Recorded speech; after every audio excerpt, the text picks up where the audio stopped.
Hi வணக்கம் friends. Arumugam அவர்களிடம் மனதிலும் ஏறுமுகமே. இன்றைக்கி நம்ம சேனலில் ஏற்றம் தரும் ஏகாதசி விரதத்தை பற்றி தான் பார்க்க போகிறோம்.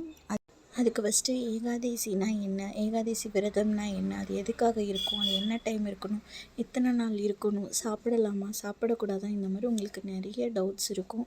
அதோட பலன்கள் என்ன, அதோட விதிமுறைகள் என்ன, எப்படியெல்லாம் விரதம் இருக்கணுன்ற எல்லா விஷயமும் நம்ம இந்த வீடியோவில் பார்க்கலாம் வாங்க. அதுக்கு முன்னாடி நம்ம சேனலை சப்ஸ்கிரைப் பண்ணாமல் இருந்தால் மறக்காமல் சப்ஸ்கிரைப் பண்ணிக்கோங்க, பெல் ஐக்கானை கிளிக் பண்ணிக்கோங்க. அப்போ தான் நம்ம இனிமேல் போடுற ஒவ்வொரு வீடியோவும் உங்களுக்கு நோட்டிஃபிகேஷனாக வரும். ஏற்றத்தையும் முன்னேற்றத்தையும் பாவம் போக்கும் அந்த மோட்சம் தரும். நம்மளுக்கு எந்த ஒரு இதுவுமே பாவம் புண்ணியம் எல்லா கணக்கையும் நிவர்த்தி பண்ணுற ஒரே ஒரு விரதமாக இந்த விரதத்தை தான் நம்ம கருதுகிறோம். இது வந்து ஏகாதசி விரதம் அப்படின்னு சொல்லுவாங்க.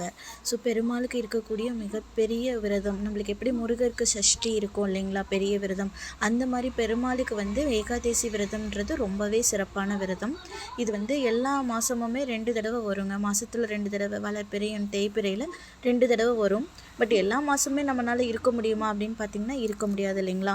அந்த மாதிரி இருக்கிறவங்களுக்கு வருஷத்துக்கு ஒரு தடவை நம்ம இந்த மாதிரி இருக்கோம் அப்படின்னா நம்ம அந்த ஒரு வருடத்துக்கான பலன்கள் எல்லாமே நம்ம இதுக்கு வந்து இந்த ஒரு விரதத்தில் நம்ம எடுத்துக்கலாங்க. இந்த வருடத்துடைய தொடக்கத்தில் வருகிற வளர்பிறை ஃபஸ்ட்டு ஏகாதசிங்க இது வந்து சொர்க்கவாசல் மார்கழி மாதத்தில் வரனால சொர்க்கவாசல் திறக்கிறதுன்னு சொல்லுவாங்க. பரமபத வழி இருக்குது இல்லைங்களா, அது திறக்கிறதாகவும் நம்ம வந்து இதுக்கு வந்து ஒரு பெயரும் இருக்குங்க. ஸோ இதில் இருக்கிறவங்களுக்கு என்ன முக்கியமான பாயிண்ட்டுன்னு பார்த்திங்கன்னா, ஏகாதசி நாளில் உண்ணாவிரதம் இருந்து போற்றுவோருக்கு சகல நன்மையும் தருவேன் என அப்படின்னு சொல்லிட்டு பெருமாள் வந்துட்டு நம்மளுக்கு வாக்குறுதி கொடுத்துருக்கிறதா நம்ம முன்னோர்கள் வந்து கதைகளில் இதில் எல்லாமே போட்டிருக்காங்கங்க. அதுதான் இதோட மெயின் வந்து எல்லாருமே விரதம் இருக்கிற முறையில் இருக்காங்க. இந்த 25வது இதில் பார்த்திங்கன்னா நம்மளுக்கு இந்த தடவை எந்த டேட்டில் வருதுன்னு பார்த்திங்கன்னா 9/1/2024 அன்னைக்கு வருதுங்க. வியாழக்கிழமை அன்னைக்கு 12 மணி 4 அதாவது மத்தியானம் வந்து ஏகாதசி திதி வந்து ஸ்டார்ட் ஆகுதுங்க. இது வந்து எப்படின்னு பார்த்திங்கன்னா 2 நாள் வருதுங்க. 9ஆம் தேதியும் இருக்குங்க, 10ஆம் தேதி இருக்குங்க. நம்ம எந்த நாளில் இருக்கணும் எனக்கு டவுட்டாக இருக்குங்க. 2 நாளுமே நான் சாப்பிடாமல் இருக்கணுமா இல்லை 3 நாளுமே சாப்பிடாமல் இருக்கணுமா அப்படின்னா அது அவங்கவுங்களோட உடல்நிலையை பொறுத்து. மெயினாக நம்ம வந்து இருக்கணும் அப்படின்னு நீங்கள் நினச்சிங்கன்னா வெள்ளிக்கிழமையிலேருந்து இருக்கலாங்க. பொதுவாகவே நம்ம சூரியன் உதயமாகும்போது எந்த திதி வந்து நம்மளுக்கு இருக்கோ அந்த நாள் தான் அன்றைக்கான திதியாக நம்ம எடுத்துக்குவோம். அப்படி பார்த்தா நம்மளுக்கு வெள்ளிக்கிழமை தான் முழு ஏகாதசியாக நம்ம கணக்கீட்டில் எடுத்துக்கணுங்க.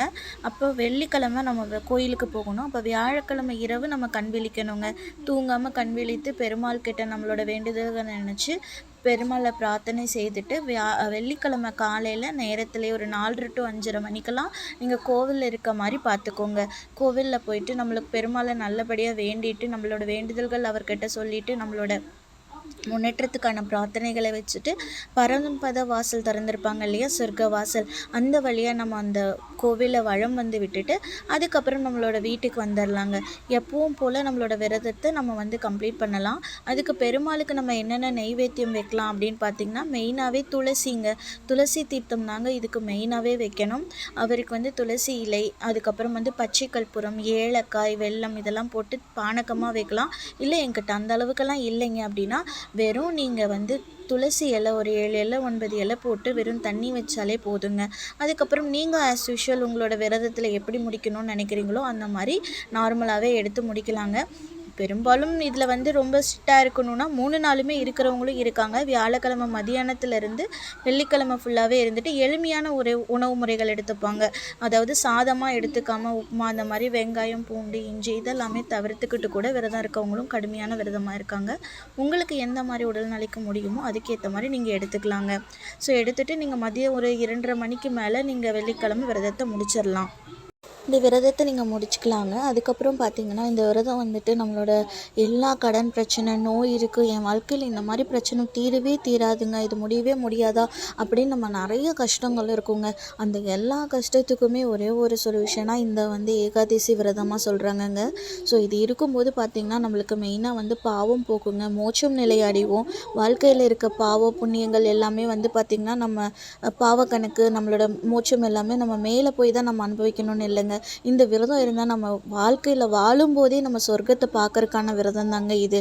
கண்டிப்பாகவே இந்த விரதம் எல்லாருமே இருந்தீங்க அப்படின்னா ஆன்மீகத்தில் உயர்ந்த நிலைக்கு அடையலாங்க. நம்ம கடவுளை எந்த அளவுக்கு நம்ம பின்பற்றி வழிபடுறோமோ வாழ்க்கையில் மிகச்சிறந்த இடத்துக்கு போகிறதுக்கான எல்லா பலன்களுமே இந்த விரதத்தில் இருக்குங்க.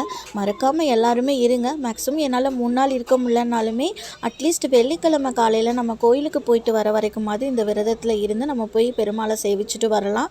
மேக்ஸிமம் இது இருக்கிறவங்களுக்கு ரொம்ப நல்ல பலன் கிடைக்குங்க. மறக்காமல் இந்த விரதம் இருக்கவங்க, இரவு கண் விழிக்கிறவங்க அடுத்த நாள் தூங்கிடாதீங்க. தூங்கினா அந்த பலன் கிடைக்காது. மறக்காமல் நம்ம சேனலை சப்ஸ்கிரைப் பண்ணிக்கோங்க, லைக் பண்ணிக்கோங்க.